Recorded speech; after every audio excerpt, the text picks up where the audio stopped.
आणि सर्व साथी, मला फार आनंद होतो की संविधानाला 75 वर्ष झाल्यानंतर अशा पद्धतीची एक दिवसाची राष्ट्रीय परिषद महाराष्ट्र अनिसनं आयोजित केली आणि ही संपूर्ण महाराष्ट्रामध्येच नव्हे तर देशभरामध्ये अशा पद्धतीची ही पहिली परिषद जी महाराष्ट्र अनिसनं आयोजित केली.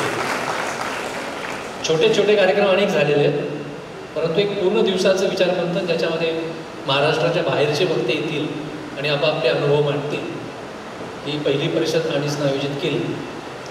संजय बनसोडे सर पुन्हा पुन्हा सांगत होते की महाराष्ट्र अनिसचं संविधानिक मूल्यांच्या प्रचार प्रसारासाठी जे काम आहे हे काम थोडं अधोरेखित व्हायला हवं, त्याचं ब्रँडिंग व्हायला हवं.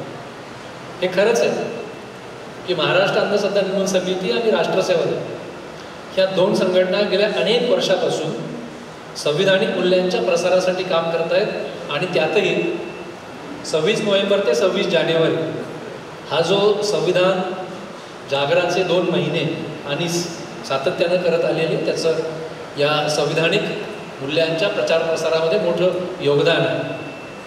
सांगावं लागतं, बोलावं लागतं, तो आग्रह संजय बनसोडे सरांनी धरला आहे आणि तो योग्य आहे. मला वाटतं मी मागे एकदा अनिसच्या कार्यक्रमात आलो त्यावेळेला एक अपेक्षा व्यक्त केली होती की अनिसचे कार्यकर्ते समाज माध्यमांच्यावरती फारसे दिसत नाहीत आणि आता ती परिस्थिती जर बदलली असेल तर चांगलं आहे. समाज माध्यमांच्यामध्ये खूप वेळ वाया घालवू नये हे खरंच आहे.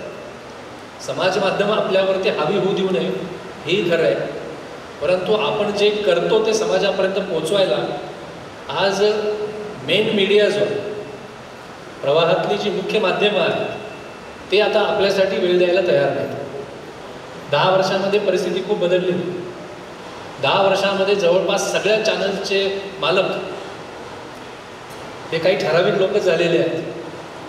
वर्तमानपत्रांचे मालकही ठराविक लोकच झालेले आहेत आणि त्यांच्या अजेंड्यामध्ये आपले विषय बसत नाहीत, किंबहुना आपलं काम समाजापर्यंत पोहोचूच नाही हा त्यांचा अजेंडा आहे. आणि म्हणून जरुरीपुरतं समाज माध्यम सोशल मीडिया हेच शेवटी आपल्या हातात आहे आणि त्याच्या माध्यमातून आपलं काम पोहोचवलं पाहिजे समाजाला. हे तुम्ही कराल याची मला खात्री आहे. मित्र, संविधानाची 75 वर्ष झालेली आहे आणि नेमकं संविधानाची 75 वर्ष होत आलेली असताना मागच्या 10 वर्षामध्ये देशभर संविधानाच्या विरोधातलं वातावरण हावी होत आहे. जंतर मंतर हे जे आंदोलनाचं ठिकाण आहे दिल्लीतलं, तिथे 5 वर्षापूर्वी एका हिंदुत्ववादी गटानं संविधानाच्या उद्देशिकेची प्रत जाळली आणि त्याचा व्हिडिओ बनवून देशभर पाठवला आणि आपला संविधानावरती जो राग आहे तो व्यक्त केला. हिंदुत्ववादी शक्ती संविधानाच्या विरोधामध्ये थेटपणे बोलत आहेत, पण याचा अर्थ असा नाही आहे की ज्या बाकीच्या अनेक शक्ती आहेत ज्या थेटपणे बोलत नाही आहेत त्यांना संविधान मनापासून मान्य आहे.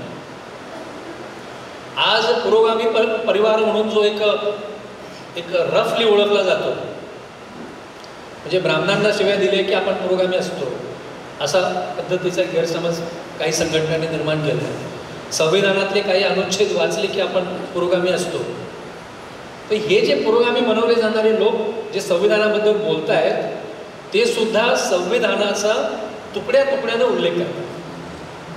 म्हणजे आपल्या प्रवर्गासाठी, प्रवर्ग हा आरक्षणाच्या निमित्तानं माहीत झालेला शब्द, तर आरक्षणातल्या आपल्या प्रवर्गाच्या हितासाठी किंवा त्याच्या फायद्याचं संविधानातलं जेवढं काही असेल तेवढंच फक्त उचलायचं आणि त्याच्याशी बोलायचं, असं संविधानाबद्दल तुकड्या तुकड्याने बोलणारे लोक खूप वाढलेत.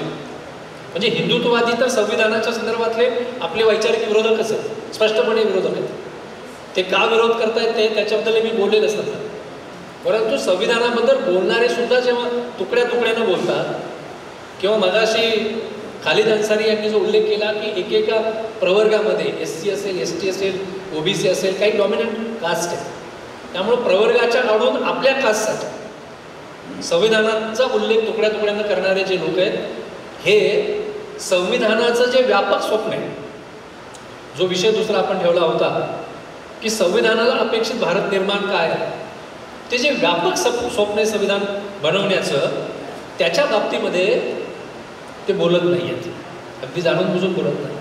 आणि त्याच्यामुळे संविधानाच्या 75व्या वर्षामध्ये संविधानाच्या विरोधामध्ये हे जे वातावरण वाढले, हे वातावरण का वाढलं याचा विचार अनिससारख्या स्वातंत्र्य मिळाल्यानंतर सुरुवातीचा काही काळ इंग्रजांच्या सिस्टीममधून आलेले न्यायाधीश होते आणि त्याच्यातले जे इंग्रज आहेत ज्यांनी भारतातच राहायचं ठरवलं, असे काही जन्मानं इंग्रज असलेले पण आता भारतीय झालेले पण काही न्यायाधीश होते. काही ज्याला त्या काळात राव बहादूर किंवा सर अशा पदव्या दिलेल्या होत्या त्याच्यातून आलेले न्यायाधीश होते. आणि म्हणून सुरुवातीचा जो काळ आहे त्या काळामध्ये संविधानाकडे बघण्याचा न्यायव्यवस्थेचा दृष्टिकोन हा पूर्णपणे तांत्रिक होता. म्हणजे 39व्या ज्या कलमाचा उल्लेख मगाशी इथं झाला, ज्या 39व्या कलमामध्ये असं स्पष्ट म्हटलेलं आहे की या देशातली जी भौतिक साधन संपत्ती आहे ती बहुसंख्य लोकांच्या हिताच्या दृष्टिकोनातून तिचं स्वामित्व आणि वितरण व्हायला पाहिजे. याला धरून राज्य सरकारांनी कायदे केले. जमीन वाटपाचे, कसे त्याची जमीन, या पद्धतीचे कायदे झाले. आणि त्याला त्या काळातल्या न्यायालयांनी मूलभूत अधिकारांच्या मधल्या एका कलमाचं नाव घेऊन त्याला विरोध केला. म्हणजे जी कुळं राबतायत, आज आम्ही शेतकरी आंदोलनातले साथी आहोत, मानव आणि आम्ही, त्यातल्या अनेक शेतकऱ्यांना याची कल्पना नाही आहे की ते शेतकरी झालेत ते संविधानानुसार बनलेल्या कायद्यामुळे झाले. संविधान जर मंजूर झालं नसतं तर इथली जमीन, शेतजमीन ही जमीनदार आणि संस्थानिकांच्याकडेच राहिली असते. राबणाऱ्या माणसाला जमिनीची मालकी देण्याचे जे कायदे झाले हे त्या संविधानाच्या 39व्या कलमानं झाले आणि त्याला न्यायव्यवस्थेनं विरोध केलेला. राईट टू प्रॉपर्टीच्या कलमाचा आधार घेऊन की असा कायदा करता येणार नाही, राबणाऱ्याच्या मालकीची जमीन. आणि म्हणून संविधानाची पहिली घटना दुरुस्ती पंडित जवाहरलाल नेहरूंना करावी लागली की ज्याच्यामध्ये मूलभूत अधिकारांचं काही वेळेला संकोच होऊ शकतो. हे फार महत्त्वाचे मुद्दे लक्षात घ्या. मूलभूत अधिकार हे महत्त्वाचे आहेत. मूलभूत अधिकारासाठी आपण आज भांडत आहोत, पण जी पहिली घटना दुरुस्ती झाली तिचा आशय असा होता की वेळ प्रसंगी मूलभूत अधिकारांचा संकोच केला जाऊ शकतो. मूलभूत अधिकार काही प्रमाणामध्ये रोखले जाऊ शकतात. आणि ते का, तर ते 39वं कलम जे आहे की या देशातली भौतिक साधन संपत्तीचं स्वामित्व आणि वितरण हे बहुसंख्य लोकांच्या हितासाठी झालं पाहिजे. त्यामुळं बहुसंख्य लोकांचं हित जर साधायचं असेल, बहुसंख्य लोकांना जर सुखाचं जगणं द्यायचं असेल, तर मुठभर लोकांचे जे अतिरिक्त अधिकार आहेत याला कात्री लावता येते, असा पहिल्या घटना दुरुस्तीत अर्थ होता. लक्षात घ्या. आपण फार वरवर ह्या सगळ्या प्रक्रियेबद्दल बोलून चालणार नाही. त्याच्यावर आजही शरद जोशींना मानणारे लोक त्याच्यावर टीका करतात आणि हिंदुत्ववादी तर करतातच करतात. पण हे का होतं? नंतरच्या टप्प्यामध्ये जे न्यायाधीश आले ते स्वातंत्र्य चळवळीच्या प्रभावातले न्यायाधीश होते. स्वातंत्र्य चळवळीमध्ये ज्या मूल्यांचं जागरण झालं, किंबहुना ज्यांनी त्याच्यात काम केलं त्याच्यातून आलेले न्यायाधीश होते. आणि त्याच्यामुळे मधल्या काळातले जे सगळे न्यायालय निवाडे आहेत ते बऱ्यापैकी संविधानाचा गाभा उचलून धरणारे निवाडे, संविधानाच्या गाभ्याला अधिक सशक्त करणारे आहेत. आणि मग आत्ता जो शेवटचा टप्पा आहे साधारण 1990 नंतर ते आत्ता 2024 पर्यंत देशात संविधानाच्या विरोधाचं वातावरण वाढायला लागलं. ते का वाढायला लागलं तर संविधानानं 1950 साली सगळ्यात महत्त्वाचं काय काम केलं, काय परिणाम संविधानाचा झालेला, हा जर एक नटशेलमध्ये समजून घ्यायचा प्रयत्न केला तर 1950च्या आधीची जी इथली समाजव्यवस्था होती त्या समाजव्यवस्थेमध्ये मुठभर लोकांना विशेष अधिकार होते. ती जी संविधानाची पहिली घटना दुरुस्ती मी म्हणलो ना की मुठभर लोकांचे अधिकाराला कात्री लावता येऊ शकते जर अनेकांना न्याय मिळणार असेल तर. ते जे मुठभर होते त्यांना अनेक विशेष अधिकार होते 1950च्या आधीच्या व्यवस्थेमध्ये. आणि संविधानाने ही भूमिका घेतली की मुठभर लोकांचे हे विशेष अधिकार निरस्त केले जातील आणि बहुसंख्य लोकांना नव्हे तर सर्वांना एका रांगेमध्ये आणून बसवलं जाईल, सर्व एका समान पातळीवरचे असं मानलं जाईल. मी पटपट काही उदाहरणं देतो मुद्दा की का संविधान विरोधातलं वातावरण आज निर्माण झाले 75 वर्ष होत असताना. त्याचं कारण आहे आणि त्याचं कारण असं आहे ते कधी कळेल आपल्याला. तुम्ही लोक जर संविधानाकडे एक संस्कार गाथा म्हणून बघणार असाल तर तुम्हाला ते कारण कळणार नाही. संविधान ही संस्कारगाथा नाही आहे. संविधानातली कर्तव्य ही 21व्या कलमापुरती मर्यादित नाही आहेत. 21व्या कलमामध्ये जी आहेत ती महत्त्वाचीच आहेत की या देशातल्या बहुविध संस्कृतीचा अनेक जाती धर्म, अनेक भाषा बोलणारे, अनेक धर्माची संस्कृती, त्याचा आपण आदर केला पाहिजे, पर्यावरणाचा आदर केला पाहिजे, ती महत्त्वाचीच आहे. परंतु त्याच्या व्यतिरिक्त संविधानामध्ये पानापानावरती नागरिकांची काही कर्तव्य आहेत आणि ते बघण्याची दृष्टी लागली पाहिजे. 39व्या कलमामध्ये जे एक वाक्य आहे त्याच्या उपकलमामध्ये की या देशामध्ये स्त्री आणि पुरुष दोघांनाही समान कामासाठी समान वेतन मिळालं पाहिजे. आता हे वाक्य प्लेनली वाचलं तर तुम्हाला संविधानाचा गावाच कळणार नाही. समान कामासाठी स्त्री आणि पुरुषांना समान वेतन मिळालं पाहिजे हे वीटभट्टीवर काम करणाऱ्या महिलेचा अधिकार आहे. परंतु वीटभट्टी चालवणाऱ्या मालकासाठी ते कर्तव्य आहे. लक्षात, ते जे वाक्य आहे ते वाक्य सगळ्या भारतीयांच्यासाठी त्याचा समान अर्थ नाही आहे. किंवा शेतामध्ये काम करणारी जी शेतमजूर महिला आहे तिचा तो हक्क आहे, तिचं कर्तव्य आहे. परंतु जो शेतमालक आहे त्याच्यासाठी मात्र ते कर्तव्य आहे. लक्षात, त्याच्यामुळे संविधानाच्या एकेका कलमामध्ये तपशिलामध्ये जर तुम्ही गेला तर तुमच्या असं लक्षात येईल की ते काही जणांच्यासाठी कर्तव्य आहे, काही जणांच्यासाठी तो हक्क आहे. 25व्या कलमाच्या संदर्भामध्ये अनेक वेळेला मी बोलतो, तुम्ही इथं ऐकलं, नागरिकांना धर्माचं स्वातंत्र्य देणारं ते कलम, उपासनेचा अधिकार देणारं कलम. परंतु ते इतक्या बारकाईनं लिहिले संविधान निर्मात्यांनी, त्यांनी जितक्या रात्री जागवले असतील ते कलम लिहायला, तेवढा वेळ आपण त्याला वाचायला देत नाही. येस, या देशातल्या नागरिकांना संविधानानं उपासनेचा अधिकार दिला आहे, पण हा उपासनेचा अधिकार देताना नागरिकांच्याकडून 2 कर्तव्यांची अपेक्षा केलेली आहे. म्हणजे तुम्ही ती कर्तव्य फुलफिल करत असाल तरच तुम्हाला उपासनेचा अधिकार आहे. त्यातलं पहिलं कर्तव्य आहे की तुमची काही एक श्रद्धा असेल आणि त्या श्रद्धेप्रमाणे तुम्ही वागावं. परंतु तुमच्यापेक्षा वेगळी श्रद्धा असणारे लोकसुद्धा या देशात आहेत आणि ती वेगळी श्रद्धा असणाऱ्या लोकांच्या श्रद्धेचा आदर केला पाहिजे, हे तुमचं कर्तव्य. पण त्याच्याही पेक्षा धर्माचा जो इतिहास बघता, मी त्याच्या तपशिलात जाणार नाही, परंतु स्टेट नावाची जी कन्सेप्ट आहे, राज्य, ही मागच्या 300 वर्षातली आहे. 300-400 वर्षाच्या आधी स्टेट नव्हतं. राज्य, ज्याला आपण आज राज्य म्हणतो की निवडणुका होतात आणि राज्य अस्तित्वात येतं, हे 300-400 वर्षापूर्वी नव्हतं. आणि म्हणून त्यावेळेला धर्मव्यवस्था जी होती ती धर्मव्यवस्थाच एका बाजूला नागरिकांच्या आध्यात्मिक जीवनाला मार्गदर्शन करत होती आणि दुसऱ्या बाजूला समाजातलं जे सार्वजनिक जीवन आहे त्याचं नियमन करत होती धर्मव्यवस्थेचं. आणि म्हणून 25व्या कलमामध्ये या वास्तवाची दखल घेतली आहे की एकेकाळी इथे स्टेट अस्तित्वात नव्हतं, धर्मच सगळं करत होता. धर्म केवळ आध्यात्मिक जीवनाचं मार्गदर्शन करत नव्हता, तर धर्म सार्वजनिक जीवनातल्या वादविवादाचंही नियमन करत होता. आणि म्हणून 25व्या कलमात पुढे असं म्हटलंय की कधी एकेकाळी काही गोष्टी जरी धर्माच्या कक्षेतल्या मानल्या जात असल्या, पण प्रत्यक्षात त्या गोष्टी जर राजकीय, आर्थिक, वित्तीय असतील तर त्या बाबतीमध्ये स्टेटचा कायदा करण्याचा अधिकार धर्म मानणाऱ्या लोकांनी स्वीकारला पाहिजे. म्हणजे ज्या काळात सगळंच तुम्ही करत होता त्याच्यातल्या बऱ्याच गोष्टी या कलमानं धर्माच्या कक्षेतून काढून घेतल्यात. म्हणजे आमच्या अस्पृश्यता हा आमच्या धर्माचा एक गाभा आहे हे म्हणायचा अधिकार धर्माला ठेवला नाही. अशा अनेक गोष्टी काढल्यात तिथे स्टेटचा कायदा हवी होईल. आणि म्हणून करोनासारख्या काळात धर्मस्थळांना कुलूप लावावं लागलं. धर्मस्थळं असं म्हणू शकली नाही की आम्हाला संविधानानं उपासनेचा अधिकार दिलेला आहे. जेव्हा या देशातल्या आरोग्याचा प्रश्न निर्माण होतो त्यावेळेला स्टेटचा कायदा धर्मावरती हवी असतो. स्टेटचा कायदा धर्म मानणाऱ्यांना मानावा लागतो. म्हणजेच त्याच्यामध्ये जे विषय धर्माच्या कक्षेतले आज राहिलेले नाहीत तिथं स्टेटला कायदा करायचा अधिकार आहे, हे माझं कर्तव्य आहे, हे मानलं पाहिजे. हे मी मानत असेल तर मला उपासनेचा अधिकार आहे. आणि मग तो उपासनेचा अधिकार काय आहे की माझ्या व्यक्तिगत जीवनामध्ये घरात नाही, घरातल्या प्रत्येक व्यक्तीला धर्मपालनाचा अधिकार स्वतंत्रपणे बहाल केला आहे संविधानाने. त्यामुळे धर्म ठेवा की घरात हे वाक्य सुद्धा चुकीचं आहे. धर्म ठेवा की तुमच्या व्यक्तिगत जीवनात, हे खरं आहे.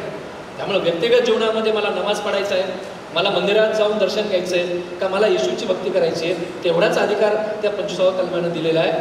हे कळूनच नाही घेतलेलं आपण. आणि मग मी जिथे होतो तिथे परत येतो की 50 नंतर काय क्रांती घडली. 50च्या आधी या देशामध्ये 26 जानेवारीला 1946 साली निवडणुका झाल्या होत्या प्रांतिकच्या, ज्याला प्रोव्हिन्सेस म्हणायचे. त्याला मोठी मोठी राज्य होती. त्या निवडणुकांच्यामध्ये या देशातल्या त्यावेळेचं 21 वर्ष वय पूर्ण केलेल्या फक्त 22% लोकांना मताचा अधिकार होता.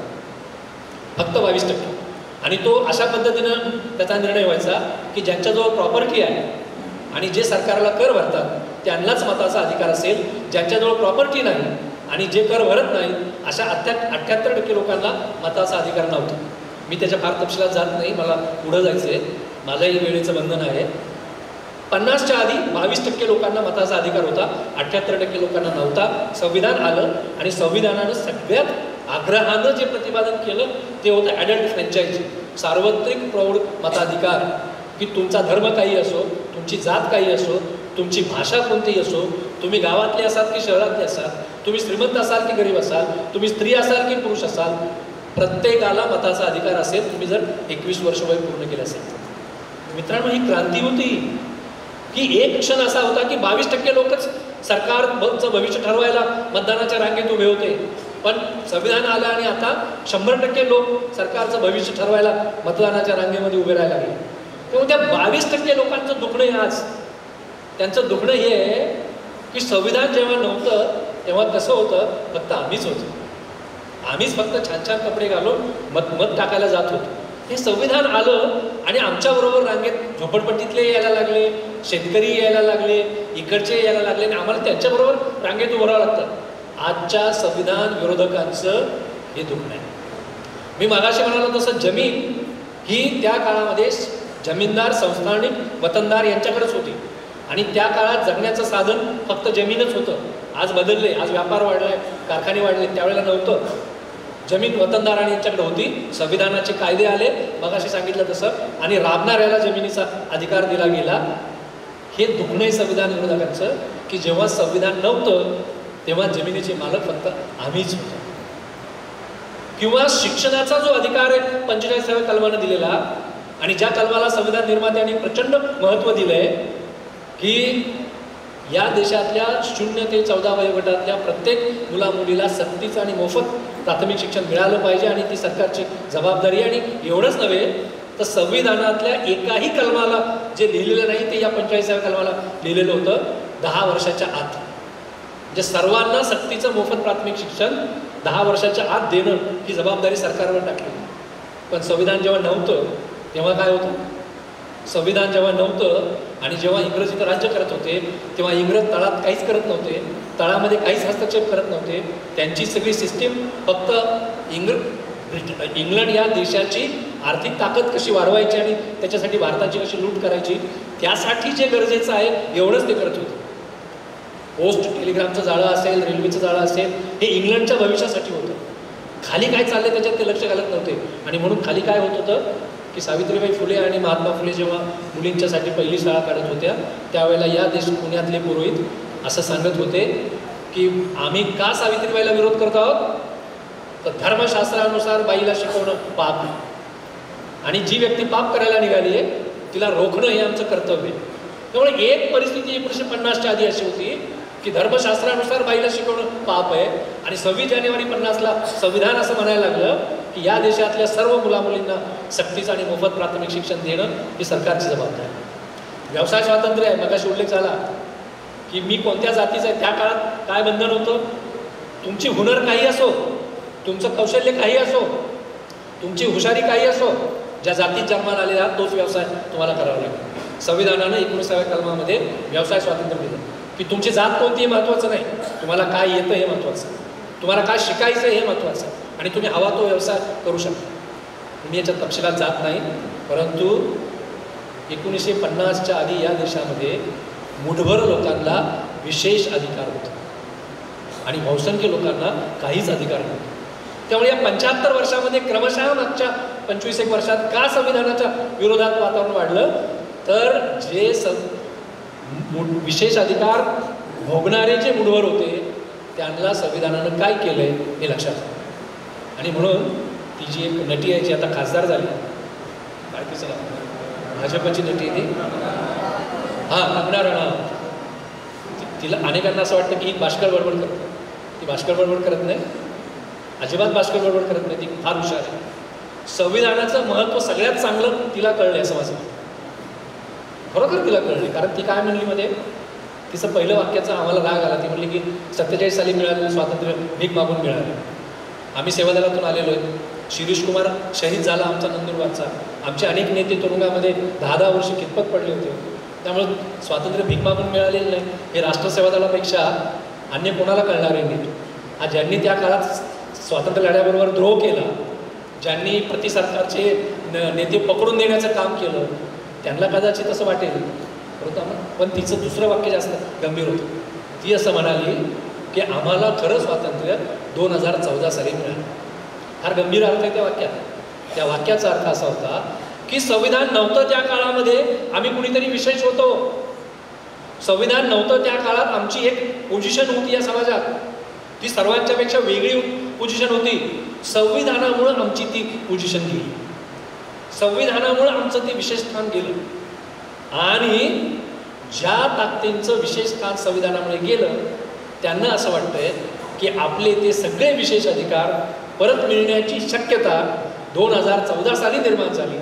2014 साली आलेलं सरकार मुठभर लोकांचे विशेष अधिकार पुन्हा आपल्याला द्यायला लागले. म्हणून त्यांना असं वाटतंय की 14 साली आम्हाला खरं स्वातंत्र्य मिळालं. त्यांच्या दृष्टीने ते बरोबर आहे, त्यांच्या दृष्टीने ते बरोबर आहे. प्रश्न असा की आपलं काय? आपण जर तांड्यावर काम करणारे लोक असू, आपण जर आदिवासी पाड्यावर काम करणारे लोक असू, आपण जर शेतकऱ्याच्या झोपडीमध्ये काम करणारे लोक असू, आपण जर शहरामध्ये धुणी भांडी करणाऱ्या वस्तीतल्या तिथली काम करणारे लोक असू, तर आपल्याला सन्मानानं जगण्याचा अधिकार या समाजात पहिल्यांदा संविधानामुळे मिळाला. त्यामुळे संविधानाच्या अमृत महोत्सवामध्ये सर्वात मोठं आव्हान जर आज काय असेल आपल्यासमोर, संविधान प्रेमींच्या समोर, तर ते आव्हान हे की ज्या मुठभर लोकांचे विशेष अधिकार संविधानानं निरस्त केले, त्यांना संविधानाचं महत्त्व कळले, त्यांना संविधानानं काय केलं कळले, ते सगळे संघटित झाले. ते सगळे संघटित होऊन संविधानाला तोडून टाकायला निघाले. ज्यांना पहिल्यांदा माणूस म्हणून सन्मानानं जगण्याची संधी मिळाली त्या लमाण तांड्यावरचे लोक, आदिवासी पाड्यावरचे लोक, झोपडीतले लोक, शहरातले कष्टकरी लोक हे जागे होऊन कधी म्हणणार आहेत की संविधानामुळेच आम्ही माणूस म्हणून जगू शकत आहोत, हे संविधान आम्हाला वाचवायचं.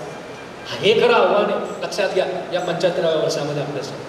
का ते वातावरण वाढलं, का अशा पद्धतीचे न्यायालयांचे पण निकाल येत आहे.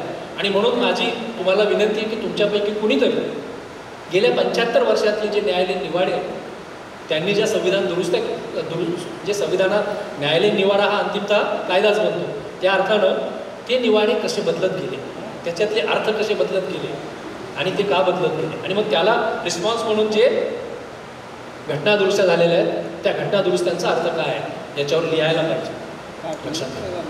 त्यामुळे मित्र हो, महाराष्ट्र अंधश्रद्धा निर्मूलन समितीला मी खरोखर धन्यवाद देतो की त्यांनी अशा पद्धतीची परिषद या काळात आयोजित केली, ज्या काळामध्ये संविधानाच्या बाबतीत खूप तपशिलात बोलण्याची गरज आहे. मागच्या 6 महिन्यामध्ये महाराष्ट्राला एक नवा शब्द माहीत झाला, जो शब्द याच्या आधी कधीच कोणाला माहीत नव्हता. लक्षात घ्या. अचानक तो शब्द एकदम काही शब्दांचं पण नशीब असतं. म्हणजे नॅरेटिव्ह नावाचा एक शब्द आहे इंग्लिशमध्ये, हे फार कोणाला माहितीच नव्हतं. गेल्या 6 महिन्यात तो नॅरेटिव्ह शब्द महाराष्ट्राच्या समाज जीवनावर हावी करून राहिला आहे. फार संविधान न वाचलेले सगळे आजचे सत्ता पक्षातले नेतेसुद्धा विरोधक खोटं नॅरेटिव्ह पसरवतात. कुजबूज मोहिमेमधून ज्यांनी सातत्यानं खोटे नॅरेटिव्ह पसरवले, कुजबूज मोहिमेमधून ज्यांनी सतत अफवा पसरवल्या, गणपती दूध पितो या अफवेपासून ते पंडित जवाहरलाल नेहरूंचे कोणाकोणावर काय संबंध होते ह्या अफवा ज्यांनी पसरवल्या, खोटं नॅरेटिव्ह पसरवूनच समाजामध्ये आपली सत्ता कायम ठेवण्याचं काम ज्यांनी केलं, त्या शक्तींना अचानक मे 2024मध्ये विरोधकांच्या खोट्या नॅरेटिव्हची भीती वाटायला. काय हे खोटं नॅरेटिव्ह? संविधान बदलणार हे खोटं नॅरेटिव्ह होतं. संविधान बदलायला हे लोक निघाले, हे खोटं नॅरेटिव्ह होतं. मी तुम्हाला त्यांच्यातले कोण नेते कोणकोणत्या वेळी आम्ही संविधान बदलणार आहोत याची काही यादी मी तुम्हाला देणार नाही, ती उपलब्ध आहे. कोण नेते कधी म्हणाले की आम्ही संविधान बदलणार आहोत त्याची यादी मी नाही देणार. अगदी तुम्हाला सांगतो, लोकसभेचे निकाल आल्यानंतर सुद्धा विषारी भाषणं करण्यासाठी प्रसिद्ध असलेला हैदराबादमधला एक नेता भिवंडीला आला होता आणि भिवंडीला त्यांनी भाषण केलं लोकसभेच्या निकालानंतर. 400 पारचा नारा जर यशस्वी झाला असता तर आम्ही हे हिंदू राष्ट्र म्हणून घोषित केलं असतं. हे निकालानंतर भिवंडीमध्ये बोललं. त्यामुळे मी त्याच्याविषयी नाही सांगणार, तुम्हाला ते माहिती आहे. परंतु मागच्या 10 वर्षामध्ये अनेक घटना घडलेल्या आहेत. मी संविधानाचा अभ्यासक आहे. संविधानामध्ये कायदे करण्याची एक प्रक्रिया आहे. संविधानामध्ये जे कायदे करायचे असतात ते मंत्रिमंडळाच्या द्वारे तो प्रस्ताव सभागृहामध्ये येतो. सभागृहामध्ये म्हणजे लोकसभा असेल तर 542 जवळपास सदस्य असतात. विधानसभा असेल महाराष्ट्राची तर 288 सभासद असतात. आणि इतक्या मोठ्या संख्येमध्ये एखाद्या कायद्याच्या प्रारूपावरती तपशिलात चर्चा होत नाही. म्हणून कायदे बनण्याच्या प्रक्रियेमध्ये स्थायी समिती असतात, सिलेक्ट कमिटी असतात, जिथं सगळ्या पक्षांचे लोक असतात आणि ते तिथं त्याच्यावर तपशीलवार चर्चा करतात. इतिहास असा आहे 2014च्या पूर्वीचा की ज्या कायद्याबद्दल विरोधक आणि सत्ता पक्षांच्या मध्ये एकमत आहे, मी काय म्हणतो ते नीट आहे का, दोघांचा जर विरोध असेल तर ते मग सिलेक्ट कमिटीकडे पाठवतात. तसं नाही, ज्या कायद्याबद्दल सत्ता पक्ष आणि विपक्षाचा एकमत आहे अशा कायद्याचं प्रारूप सुद्धा स्थायी समितीकडे पाठवलेलं जात असतं. टेबल करा आणि तिकडे पाठवा. का तर तिथं सगळ्या पक्षांच्या लोकांना बोलायची संधी मिळते, तिथं तपशीलवार चर्चा होते. देशाच्या समाज जीवनावरती परिणाम घडवणारा कायदा नीट चर्चा करून यावा. मागच्या 10 वर्षात काय घडतंय? मागच्या 10 वर्षामध्ये काही कायद्यांच्या बाबतीत स्थिती अशी आहे की सत्ता पक्षाच्या खासदारांना सुद्धा आज कोणता कायदा मंजूर होणार आहे माहीत नसते. अचानक येतात, कायद्याचं प्रारूप ठेवतात, म्हणजे तिथं समोर ठेवतात. ते मोठं असतं, किचकट असतं, कोणाला तिथे वाचणंही शक्य नसतं. हो म्हणा म्हणून हात वर करायला लागतात. सभागृहातल्या बहुमताच्या जोरावर जे सकाळी मांडायचं, दुपारी कायदा मंजूर करायचा, संध्याकाळपर्यंत राज्यसभेत मंजूर करायचा आणि रात्री राष्ट्रपतींनी त्याच्यावर सही करायची. झटमंगणी पटब्यासारखे कायदे होत आहेत. आणि मग ते कायदे कशा पद्धतीनं केले जात आहेत, कोणाच्या हितासाठी केले जात आहेत. सर्वोच्च न्यायालयानं मधल्या काळामध्ये, म्हणजे सर्वोच्च न्यायालयाचं तरी आपण ऐकणार की नाही, सर्वोच्च न्यायालयानं मधल्या काळामध्ये पंजाब, तामिळनाडू, दिल्ली, महाराष्ट्र या राज्यपालांच्या वरती फार कडक शब्दात ताशेरे ओढतात. सर्वोच्च न्यायालयाबद्दल अडचण एकच आहे की ते कडक शब्दात ताशेरे ओढतात आणि नंतर निकाल मात्र त्या ताशेऱ्यांच्या विरोधात देतात. ताशेरे ऐकून आपण खुश होतो. आपण 4 दिवस सोशल मीडियावर किंवा सर्वोच्च न्यायालयाने झापलं, नंतर निकाल मात्र ताशेऱ्यांच्या विरोधात येतो. पण हे म्हटलंय सर्वोच्च न्यायालय की विरोधी पक्षांच्या सरकारांना हे राज्यपाल कामच करू देत नाहीयेत. विधानसभांनी मंजूर केलेले कायदे त्याच्यावर सही करायचं नाकारतायत. आणि हे जे फेडरल स्टेट हे संविधानाचा गाभा आहे. संघराज्यवाद हे महत्त्वाचं मूल्य आहे संविधानातलं. आपली राज्य वेगवेगळी आहेत, तिथल्या भाषा वेगळ्या आहेत, रहनसहन वेगळे आहे, खाणं पिणं वेगळे आहे, एक वेगळं कल्चर आहे प्रत्येक राज्याचं. आणि फेडरल स्टेटमध्ये त्या राज्याच्या त्या कल्चरचा एकारखाना आदर आहे. हे सगळे राज्यपाल विरोधी पक्षांचे जे आहेत ते फेडरल स्टेटच्या विरोधात राज्य करत आहेत. हे मागच्या 10 वर्षात घडलं. पुण्यामध्ये जवळपास 5 लाख विद्यार्थी MPSC UPSCचा अभ्यास करतात आणि त्याच्यासाठी पुण्यातल्या लोकांना रोजगार मिळवून देतात. त्यांच्या रोजगाराचं काहीच घडत नाही. पुण्यातल्या लोकांचा रोजगार वाढतोय. चहाची टपरी, वडापावची गाडी, खानावळ आणि खोल्या आणि सगळ्यात मोठा इंडस्ट्री ती क्लासची. मुलं 10-10 वर्ष अभ्यास करतायत स्टेटच्या प्रशासनामध्ये जाण्यासाठी. आणि या सरकारने काय निर्णय घेतला? सर मला सांगा केव्हा थांबायचे ते मला लगेच सांगा. ठीक आहे. तर मुलं 10-10 वर्ष अभ्यास करतात स्टेटच्या प्रशासनात जाण्यासाठी. सरकारनं निर्णय काय घेतला की केंद्र सरकारच्या डेप्युटी सेक्रेटरीच्या पोस्ट लॅटरल एंट्रीद्वारे डायरेक्ट भरल्या जातील. आणि त्याच्या डायरेक्ट भरल्या, त्याच्यामध्ये सामाजिक न्याय नाही, त्याच्यामध्ये आरक्षण नाही, त्याच्यामध्ये मराठा समाजाचं पण कोणी दिसत नाही, त्याच्यामध्ये एकाच जातीचे लोक दिसतात. त्याच्यामुळे MPSC UPSC सारख्या यंत्रणा आपण उभ्या केल्या, पण त्याला बायपास करून तुम्ही डायरेक्ट लॅटरल एंट्री करता. हा संविधान विरोधी कारभार नाही. आणि त्याच्यामुळे हे लोक संविधान बदलायला निघालेत. हे जे नॅरेटिव्ह होतं हे फेक नॅरेटिव्ह नव्हतं. हे त्या कारभारामुळं बनलेली समज होते लोकांची की राज्यपाल काम करू देत नाहीत विरोधी पक्षाच्या सरकारांना. विरोधी पक्षाचे सरकार अस्थिर केले जातात. लॅटरल एंट्रीद्वारे सामाजिक न्याय नाकारला जातोय. सर्रास खाजगीकरणाद्वारे सरकारी नोकऱ्या कमी केल्या जात आहेत. तिथं आरक्षणाच्या कक्षेतल्या सरकारी नोकऱ्या कमी होत आहेत. त्यामुळे हे संविधान विरोधी कारभार जो आहे त्याच्यातून हे मत बनलं होतं. मी शेवटचा मुद्दा मांडतो, वेळ झाला आहे. हे आज हा जो काळ आहे ना, हा काळ शब्दांचे अर्थ हरवण्याचा काळ.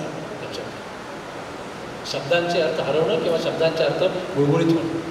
जेव्हा सत्तापक्ष आणि विपक्ष दोघंही संविधानाची भाषा बोलायला लागतात, तेव्हा आपल्यासारख्या जनसंघटनांना रात्र वाहिल्याची आहे. विशेषतः गेली 10 वर्ष ज्यांनी संविधान विरोधी कारभार केला, ते अचानक लोकसभेच्या निकालानंतर आम्ही पण संविधान वाचवण्यासाठीच निघालो आहोत, आम्ही संविधानाची मंदिरं उभी करणार आहोत. मंदिर आणि संविधान हे दोन शब्द परस्पर विसंगत आहेत.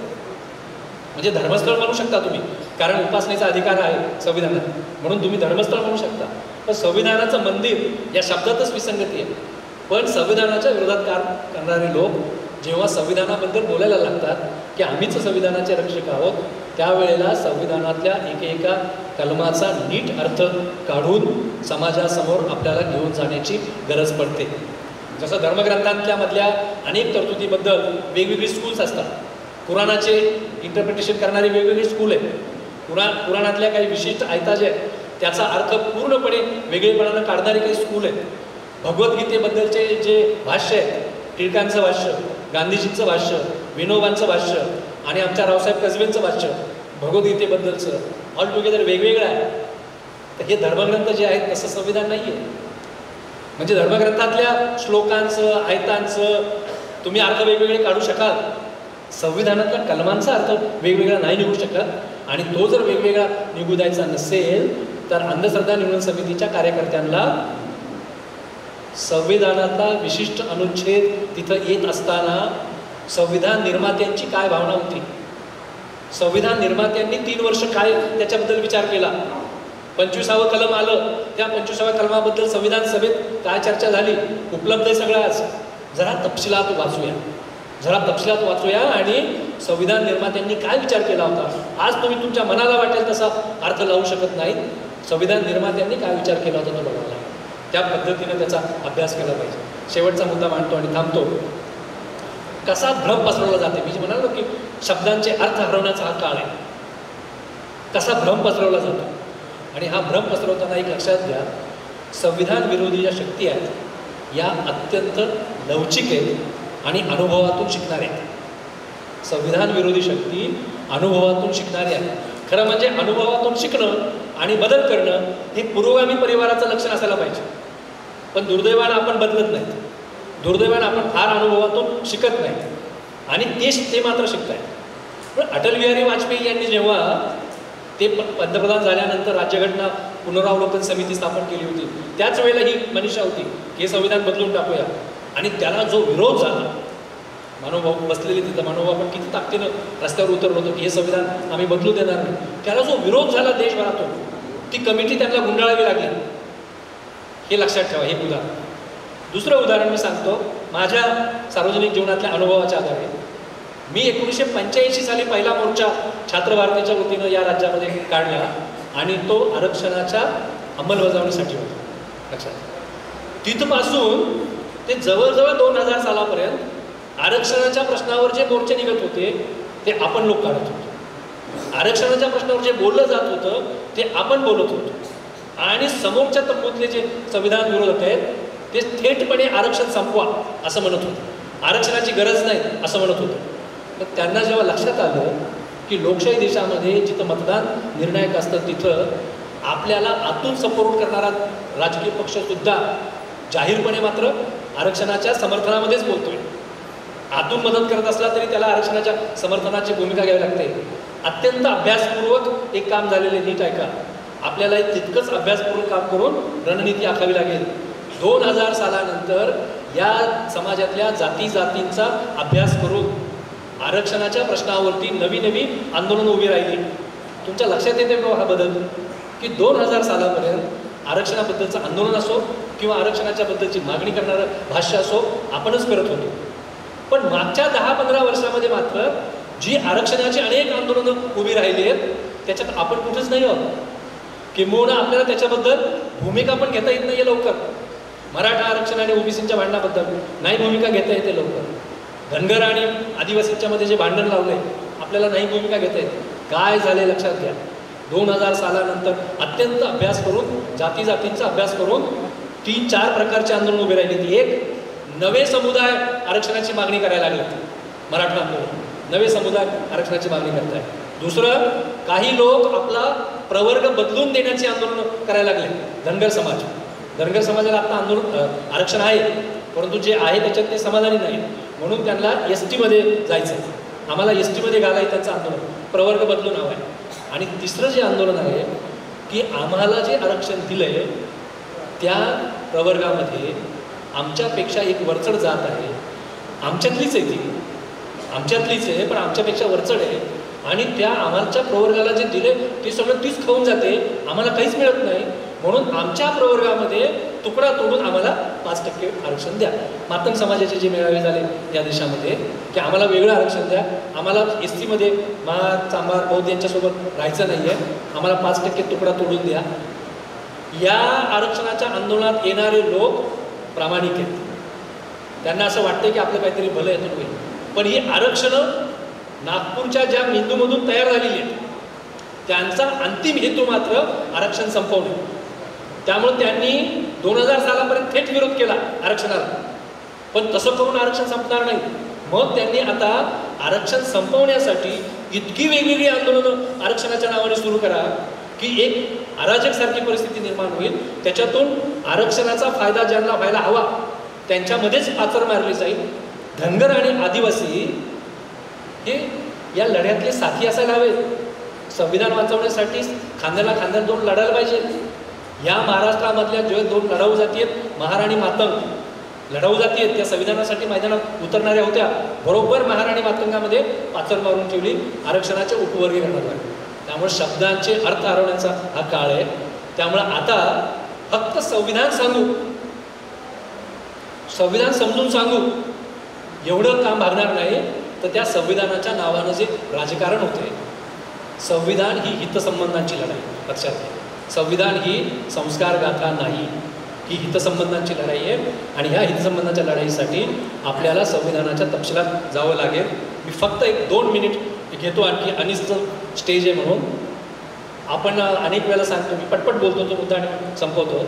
आपण अनेक वेळेला सांगतो की या देशातल्या पुरोहितांनी सावित्रीबाईंना विरोध केला, बाईला शिकवणं पाप आहे असं म्हणत विरोध केला, ते सावित्रीबाईंच्या विरोधात होते. या देशामधल्या द्रोणाचार्यांनी एकलव्याची सगळी हुनर मारून टाकायचं काम केलं. भिल्ल समाजातल्या मुलाला मी धनुर्विद्या शिकवणार नाही असं म्हणत या समाजातल्या पुरोहित वर्गानं शाहू महाराजांच्या बाबतीत भूमिका घेतली की तुम्ही क्षत्रिय नाही, तुम्ही शूद्र आहात, म्हणून आम्ही तुम्हाला पुराणोक्त मंत्रच म्हणणार. किंवा छत्रपती शिवाजी महाराजांच्याबद्दल भूमिका घेतली की तुम्ही क्षत्रिय नाही आहात, ही भूमिका घेतली. पण हे एवढ्यापुरतं मर्यादित नाही. तेवढंच एक सांगतो आणि थांबतो 2 मिनिटात. लोकमान्य टिळक ज्यांची सामाजिक बदलाबद्दलच्या भूमिका मला अजिबात मान्य नाहीत, त्या भूमिका अतिशय ऑर्थोडॉक्स अशा आहेत लोकमान्य टिळकांच्या, पण एकेकाळी ते या देशाच्या स्वातंत्र्य लढ्याचे नेते होते आणि भारताला स्वातंत्र्य मिळालं पाहिजे ही भूमिका इंग्लंडच्या राणीला आणि इंग्लंडच्या खासदारांना, member of House of the Lords, त्यांना पटवून देण्यासाठी लोकमान्य टिळक जहाजानं इंग्लंडला गेले आणि जहाजानं परत आले.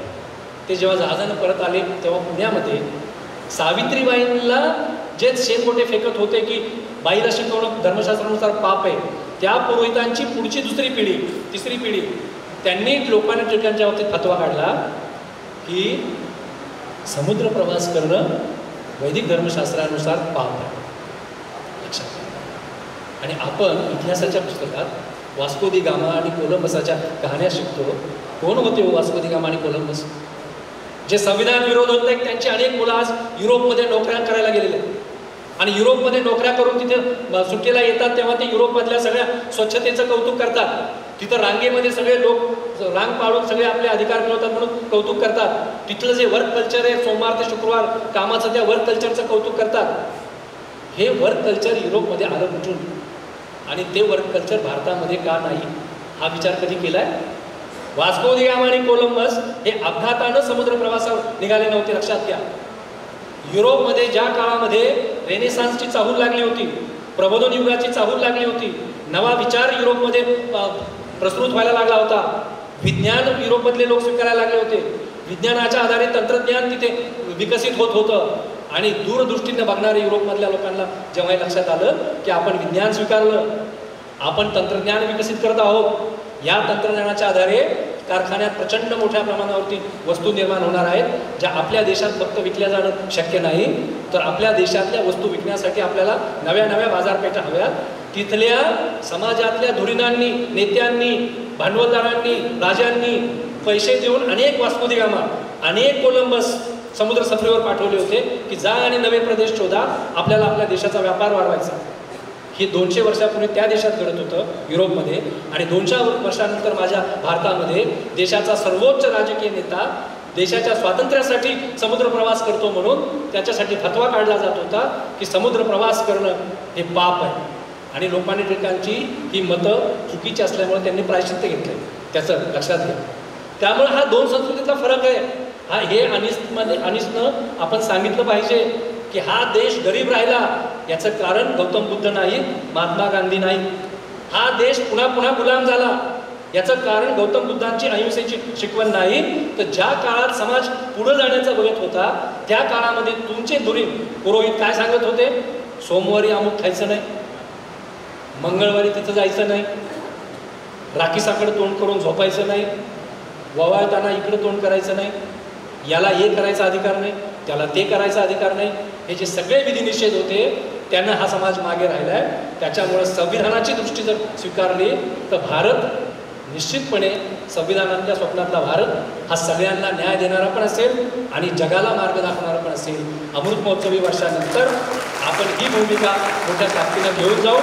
मी जर अधिक वेळ घेतला असेल तर माफी मागतो, परंतु महाराष्ट्र अन्नसंधान निर्णय समितीचं पुन्हा एकदा अभिनंदन करतो आणि हे काम लीड करावं महाराष्ट्र अन्नसंधान अशी मी त्यांच्याकडून अपेक्षा व्यक्त करून थांबतो. खूप खूप धन्यवाद.